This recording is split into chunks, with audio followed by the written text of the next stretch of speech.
Can we ask you a question?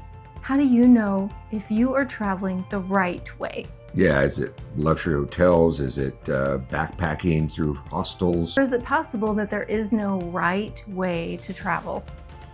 Yeah, it ain't no snapback hat, one size fits all. Travel needs to be personal. It needs to be adapted to your lifestyle, your personality, your likes and dislikes. Yeah, we used to think it was just one way of doing it, and we found out that we were wrong. So we're Tyke and Tina, and we have been traveling for a couple years now. We're retired. We travel the world. And when we first started, we made some mistakes along the way. So we thought we had to travel like everyone else traveled. We watched YouTube videos and we're like, we're going to do it that way. And we realized that it doesn't have to be that way. So we started tweaking things to our own style and traveling the way that makes sense to us. And so in this video, we're going to be a little interactive. We're going to ask you some questions, and by the end of the video, you should have a really good idea of what your travel style is based on how you answer the questions. Question 1, would you rather spend 2 weeks in 5 different countries, or would you rather spend 2 weeks in one place?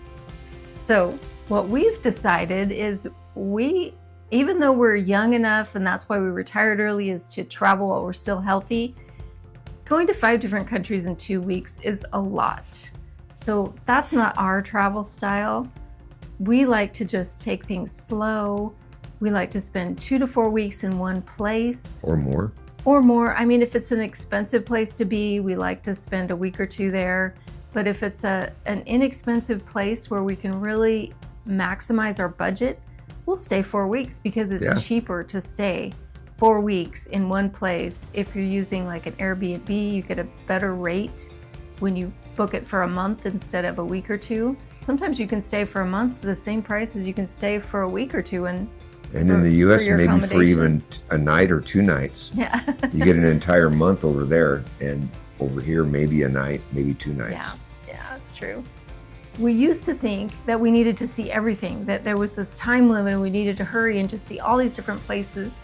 And the first year that we traveled, we spent a little over 2 weeks in Europe, and we did Belgium and Paris and Netherlands and all these different places. And it was so much fun to see all these places, but it was exhausting. It was hectic. It was really exhausting, but that was when we were working and we only had a limited amount of time. So if that's your travel style and that fits into your vacation time budget, then that's great. You can do it. You need to be thoughtful about that and maybe not do 5 countries in 2 weeks. Maybe you do 2 countries. If you're over in Europe, everything's a little closer together, so it's a little easier to take a high-speed train. But we just decided that now that we're retired, we can slow our pace down and we can spend more time in different places. So we're making this video so that you don't make the same mistakes we did. You don't have to watch someone's video and do exactly the same thing as someone else did. Hopefully when you go through this video and answer all the questions, stay till the end so that you can really get a good idea of what your travel style would be. So that was question 1. Question 2. Question 2 is, would you rather stay in a beautiful hotel or rent an apartment, Airbnb kind of thing?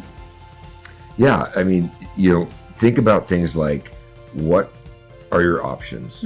We've stayed in hotels overseas that really gave us all 3 meals a day. Yeah.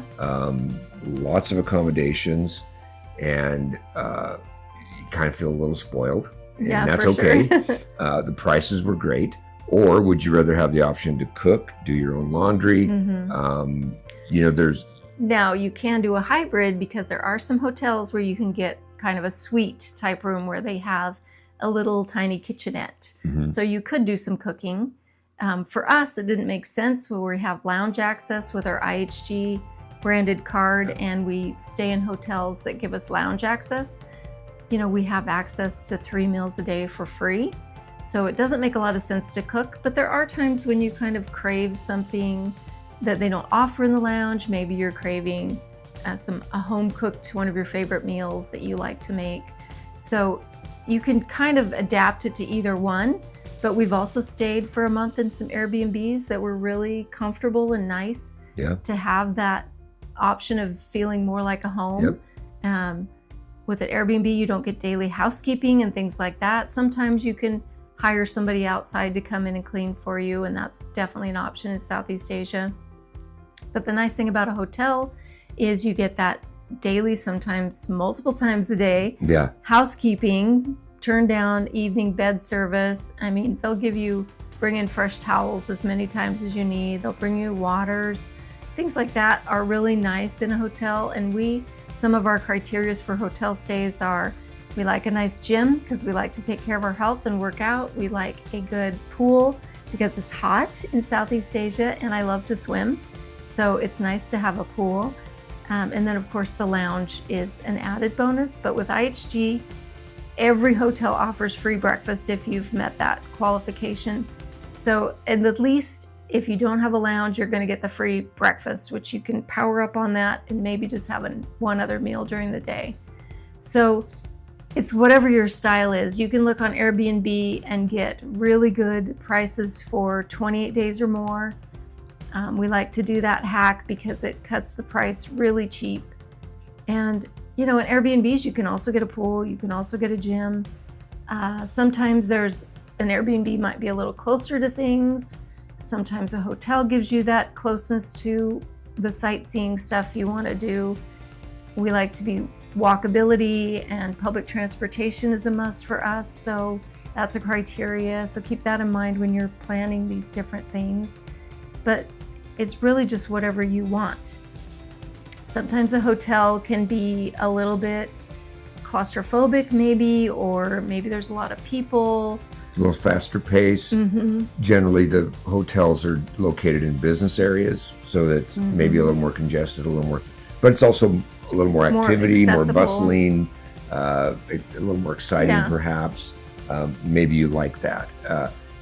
Staying in an Airbnb, for example, one of the places we stayed for a month, and it's more of a local. You feel like you're more in a local neighborhood, but it did have the same type of amenities, just a couple of minutes walk either way to 2 different malls, a 5-minute walk to the beach, easy access to Uber type taxis. Make sure you're looking at that like MapQuest area, and a lot of times the Airbnbs will say, and even the hotels will say what they're close to walking distance, how many kilometers away everything is, where the closest transportation station is. So make sure you're digging into all the details of the area that you want to be in and the Airbnb versus hotel, and see what fits your criteria. I want to say that maybe a hotel is a little safer, but I don't know that is necessarily. The hotel does have 24-hour staff.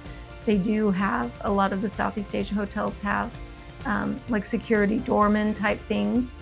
But then again, the Airbnbs that we've stayed at also have security outside. They also have people, kind of guarding the door kind of a thing. So, in Southeast Asia versus somewhere in the US, it's probably a little bit different.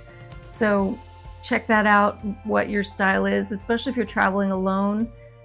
Maybe you feel more comfortable in a hotel because you have that 24-hour access to someone if you need something. But again, the Airbnbs that we've stayed at also offer that. So it's they were in a condo type setting, so it felt like you're at a hotel.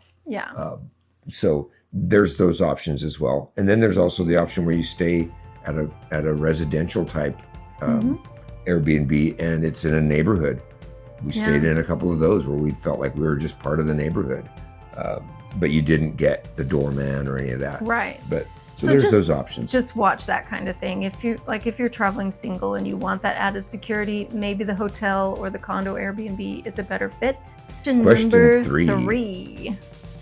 Would you rather eat at local restaurants or go to local grocers and markets and make your own food? Yeah, they're both great options. They're both really fun. We like going to grocery stores because it's fun to see what kinds of things they offer on the shelf. It's fun to see the different produce that you can get in a different country versus the US. It's fun to see how they market things. We like that kind of stuff. We're artistic. We like to be, we're consumers, right? We like to be marketed to. So it's fun to see how they lay out the store, what kinds of different options they have compared to what we're used to. It's fun to see the different variety of foods, like potato chips in Southeast Asia are kind of bizarre. They have so many different flavors. You like squid. Can't get sour cream and onion potato chips, which is one of my favorites in Southeast Asia, but you're gonna get a lot of fish, seafood type flavored chips, which maybe isn't my favorite, but we like to try new things. So we'll try them, especially when the prices are cheap. You don't feel like you're wasting your money to try something fun. So either one are really great. Sometimes you want to cook, especially if you like cooking, if that's one of your hobbies or passions. It's great to go to the grocery store and pick out everything. And there's some grocery stores in Southeast Asia where the meats are just laid out in a refrigerated open tray and you just reach in and grab the one you want. Yep. So that might be a chef's dream to have that kind of options when you're picking out things in the grocery store to cook. Yeah. So cooking could be a great thing. Like we've talked about before, sometimes you have to get that in a home type Airbnb situation, but sometimes a hotel will offer that as well. If you're there for an extended period of time, you can buy the different things you need to cook. Maybe it's olive oil and spices, seasonings, and fresh food, fresh produce and things that you need. But you can use them up because you have a kitchen or a kitchenette to utilize that. We don't like to waste things. We don't mind buying, like some seasonings and things that aren't expensive. But if we kind of need to commit, you need to decide, are you going to buy everything you need to cook and then cook the majority of the time? Or are you going to just not worry about cooking and just eat on the fly when you're out and about? They're both great options. Yeah.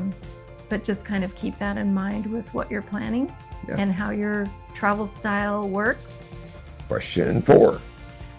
Would you rather pack everything that you could possibly need or pack lightly and then just do your laundry? So we've done both. The first time we traveled, we packed way too much stuff. And there's always things in your suitcase that you never even get out, you never wear, you never use. So we've learned there's things that we don't pack. I don't pack a hairdryer because everybody has a hairdryer. The Airbnbs will have a hairdryer, the hotels will have a hairdryer. You don't need to pack a hairdryer unless you're really picky or your hair is a certain particular texture that you have to have a specific hairdryer, because let's be honest, the hairdryers that they provide you are not always the best. So if your hair is very particular and you have to have a certain hairdryer, diffuser, or things like that, definitely pack your hairdryer. But if you don't care and you usually wear your hair up anyway and maybe you let it air dry, don't pack a hairdryer. I don't pack a hairdryer anymore. I do pack some type of a curling device, straightener, curler, something like that. There's things like, we just really pack, especially when we're going to Southeast Asia, you really just need some really easy, quick dry type clothes. There's a lot of them out there, a lot of different manufacturers. You don't have to spend the top dollar, but there are things you can spend top dollar on. Get them on sale. There's things that include mosquito repellent in the clothing. There's things that have sunscreen built into the clothing. And there's things that have, that protection, that quick dry. Yeah, the SPF rating might be really important to you. We found that when we went to Asia, we thought we packed light, and we could have packed lighter. Way lighter. It came down to just a couple of different shirts I wore almost every day, a couple of different pairs of shorts, and a swimming gear, and that was about it. We brought extra shoes. We brought all these things that we thought, let's be prepared. We know people and have watched their channels to where they don't even buy it. They take almost nothing with them, and they buy everything they need when they get there because it's so cheap. Keep in mind that depending on what you're doing, if you're traveling for work, obviously you have a work wardrobe. But if you're traveling like we were, slow travel, you could get by with quite literally maybe a pair of pants, a couple of pairs of shorts, or one. a swim trunk, a couple of really light, highly ventilated shirts. Yeah. A hat. You need a hat to kind of protect yourself from the sun. Some days are windy, so if you have a lot of hair, if you're a lady and you have a lot of hair, you might want to put your hair up in a hat. You definitely need a good pair of sunglasses. You need some kind of a raincoat, some kind of a lightweight or an umbrella. Or an umbrella, but a raincoat's nice. And then just like a pair of good walking shoes, and then an additional pair of like flip-flop sandals type things. That's it. So that's all you need. Weather resilient. It doesn't particularly have to be waterproof, but weather resilient, like a sandal or a rafting, so something like you'd wear on a rafting sandals. Something easy that you can slip on and off when you go to the pool or when you go to the beach. Yeah. And they have, the hoses at the beach so you can wipe the sand off. So something like that that's easy to slip on and off and get the sand off. Lightweight, cool, breathable. Yes. Heat, humidity, resilient. Again, way less than you might think you're going to need. Like I said, we made that mistake. We packed way too much stuff at first. Didn't use it. It made our luggage heavier. It made it hard to get on and off trains and subways and in and out of taxis and things like that. So don't make our mistake. Pack light. You're not going to miss it. If you need it, you can get it there. Some of those things, but there are some favorites that you want to take with you. And as far as laundry, a couple different things. We do have a little laundry soap packet. They're sheets, and we'll link that in the description and show you a picture of that. They're really easy to use, and you can wash up something in the sink real quick. We hand washed a number of times. Yeah, and also there's laundry services there that are super cheap. You can have all of your laundry washed once a week for like $2.50, and they'll pick it up and they'll deliver it back to you, and it's all folded and nice to just put away in your drawer for $2.50. Yeah. And a lot of places have laundry service, washers and dryers available too. Mm-hmm. So there's a lot of options there, but we do pack the little sheets with us just in case we want to wash something really quick and don't want to have to wait for the weekly laundry service, or we don't want to have to go wash it in the washing machines.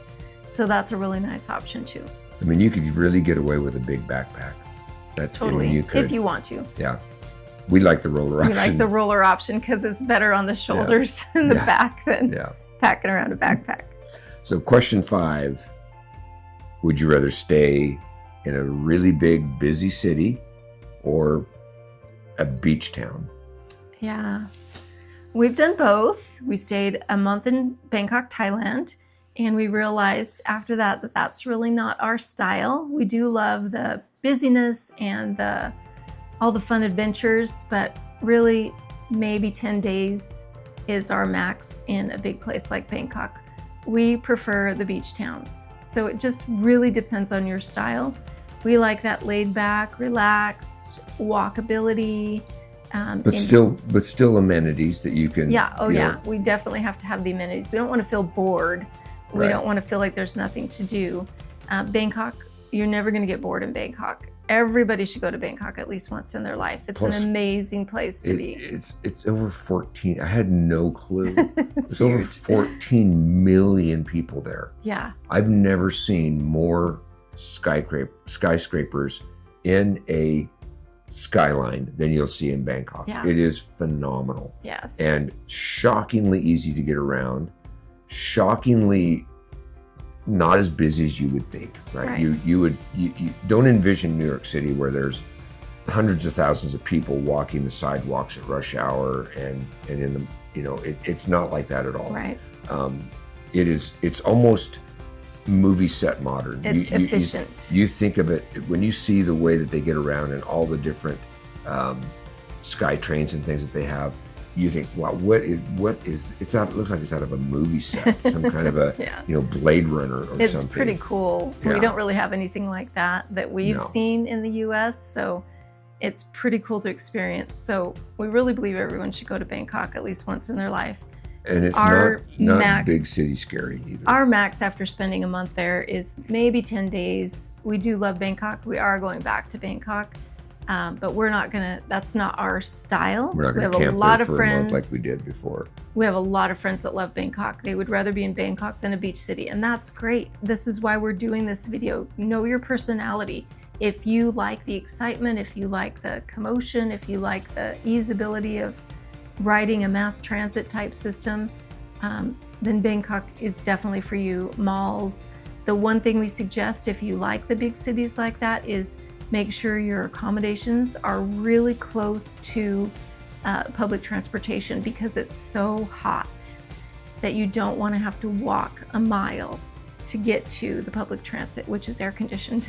Our walk to our public transportation station was less than 5 minutes. Yeah, we could get there super fast, so that even if it was one of the hottest, humidest days, it didn't kill you getting from your hotel, from the outside of your hotel to the inside of the air-conditioned transit. You could manage it. So that's one thing we suggest. And don't worry about air conditioning especially in Bangkok. There is plenty of it. Everywhere you go, every place you go inside. If you're walking on the sidewalk, you're going to be hot. But if you walk inside a 7-Eleven, inside a mall, inside a restaurant, any of that, you're going to have really, really good air conditioning. Sometimes too cold. So maybe pack a little sweater to put on, or a shawl to put on. And then, when you look at a beach town or a little bit more quiet city, make sure you have the good walking shoes, because that's going to be, if you choose to, you can make sure your accommodations are accessible to walkable. Walk to the beach, walk to the mall, walk to the grocery store, or a quick little taxi, a Grab they call it. They also have, in some of the little Thailand and Vietnam towns, they have little trucks, hop on, hop off type trucks that you can take that are even cheaper than a Grab, which Grab's pretty darn cheap to begin with. You can take scooter taxis. So they'll come and pick you up. The Grab, which is the equivalent of Uber, like Tina said, they'll come pick you up on a scooter, and that's even cheaper than taxis. So there's so many ways to get around. We prefer walking because it's good for our health, and as long as the weather is accommodating, we don't want to walk in the little bit of rain's okay, but downpour, we won't walk in that. And we don't want to walk when it's 100 degrees and 90% humidity, but we normally walk, and we pick the right time of day to walk. So that's kind of big city or smaller town. Question number 6. Would you rather spend more on luxury hotels or spend more on experiences and maybe touristy attractions? So this is kind of just your own preference too. I mean, there's a lot of things we want to see. There's a lot of things we haven't seen. And so we do want to see those experiences, but we also, as we are getting older and learning more about the travel hacks and the credit card point system and how to manage that and how to get the best deals, we're figuring out that we can stay in a little bit nicer hotels and get a good deal on them and use some of our budget for that, and then also do some experiences. So it kind of goes hand in hand. Sometimes we spend a little bit less on accommodations, like when we go to our favorite beach town in Thailand called Hua Hin. Our accommodations for 30 days only cost us $450, which is amazing. So then we have a little bit more money to take a Grab out to one of the little mountains or beaches or a restaurant or something like that, or go on a tour. There's lots of fun things you can do all over. We're getting ready to plan a trip to Halong Bay, which is amazing. We're so excited to do an overnight cruise and watch the sunset and the sunrise. And so that's one of those experiences that's going to cost us a little bit more money per day than we normally spend. But when we offset that with some of the aggregate cost of staying at a less expensive long-term stay, then we have the budget for that. So it's up to you. If you can follow our channel and learn how to do some of the hotel credit card hacks that we've been doing and spend $40 a night for a luxury hotel, then maybe you can do both.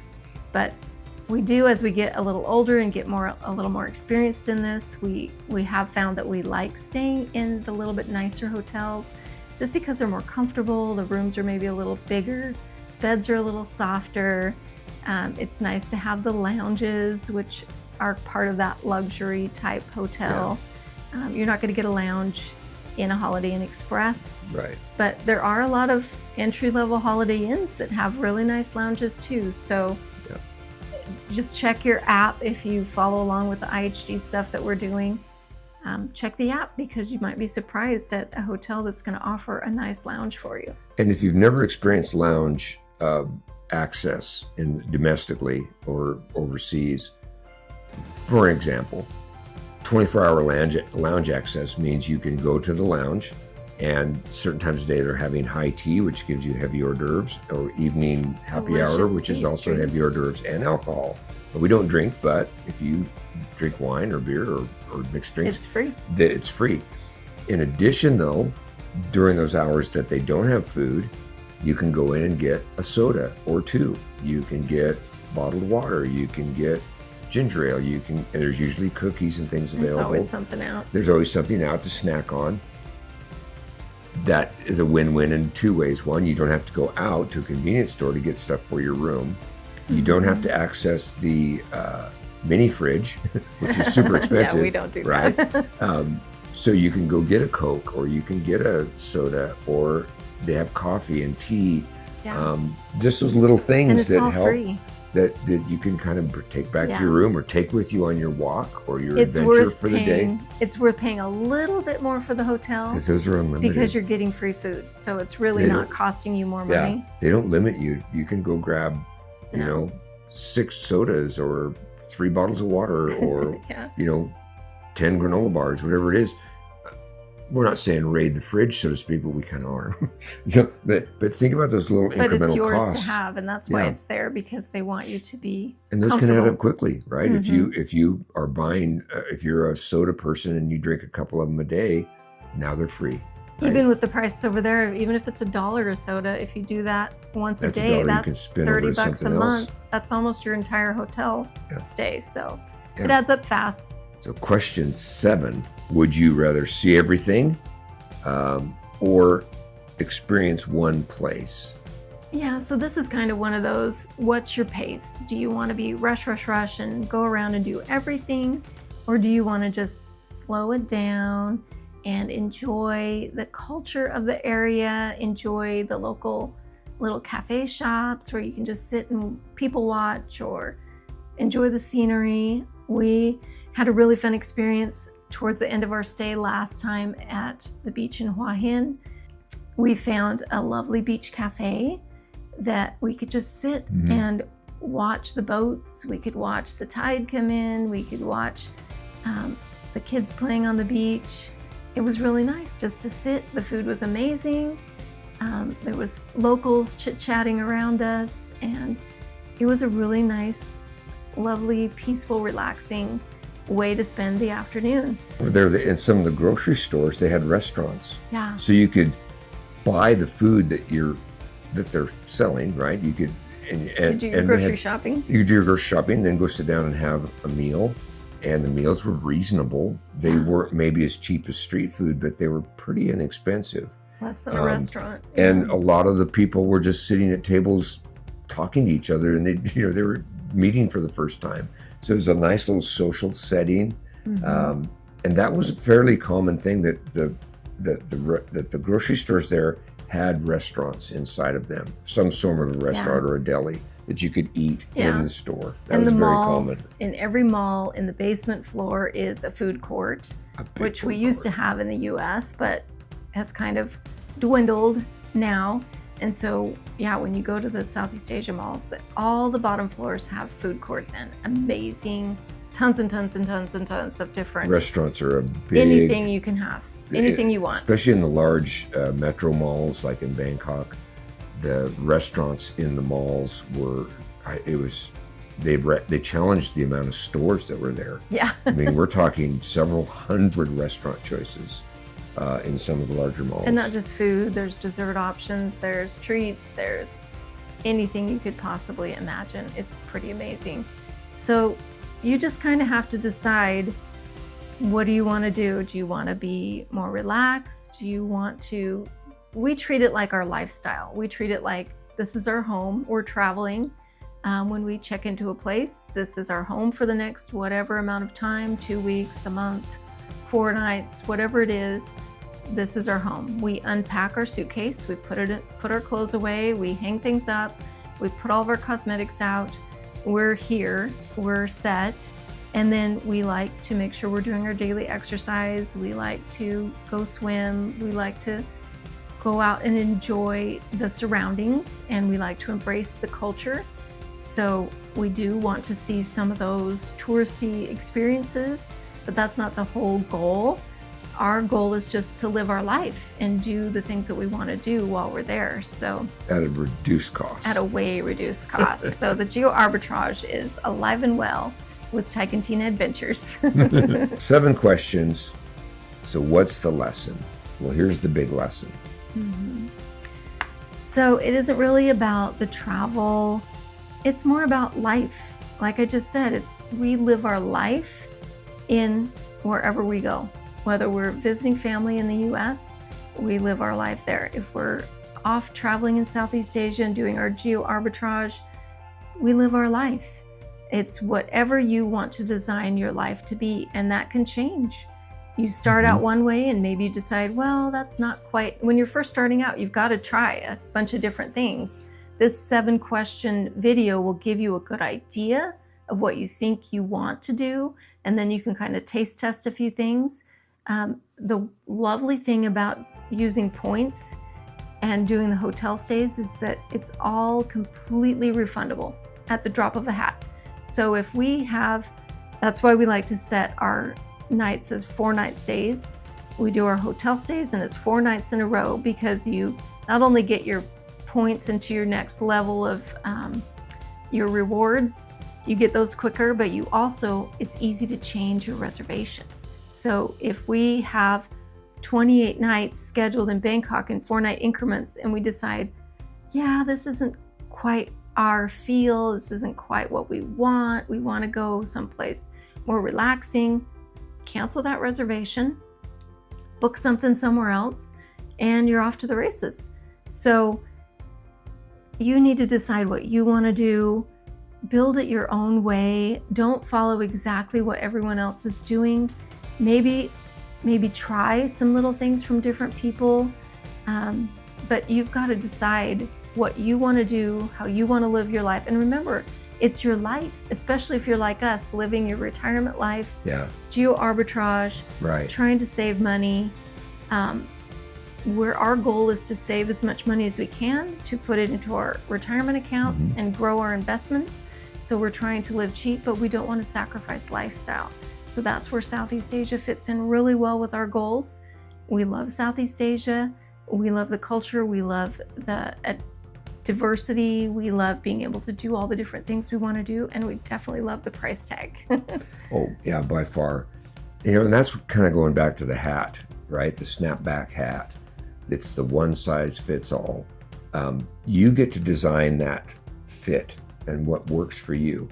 And sometimes it's trial and error. Sometimes you try something and go, boy, that wasn't what I thought. But I can tell you one thing, if you're doing a trial and error in Southeast Asia, for example, or in other words, geo arbitrage, where you're going somewhere where your dollar goes a lot farther, it's a lot less costly mistake, so to speak. Yeah. Southeast Asia is a great trial ground for how you want to travel, because it's not going to break the bank. Right. So what is your travel style? Did you figure some things out with our Would You Rather questions? Did you find out what your style might be? Let us know in the comments. We'd love to hear. Yeah, and we love to hear from you, and we love to answer questions, comments, critiques. That's how we learned. We learned a lot by just watching and self-education. And people were doing things like we're trying to do now, is just give that help. If you want to get something, you give it all away.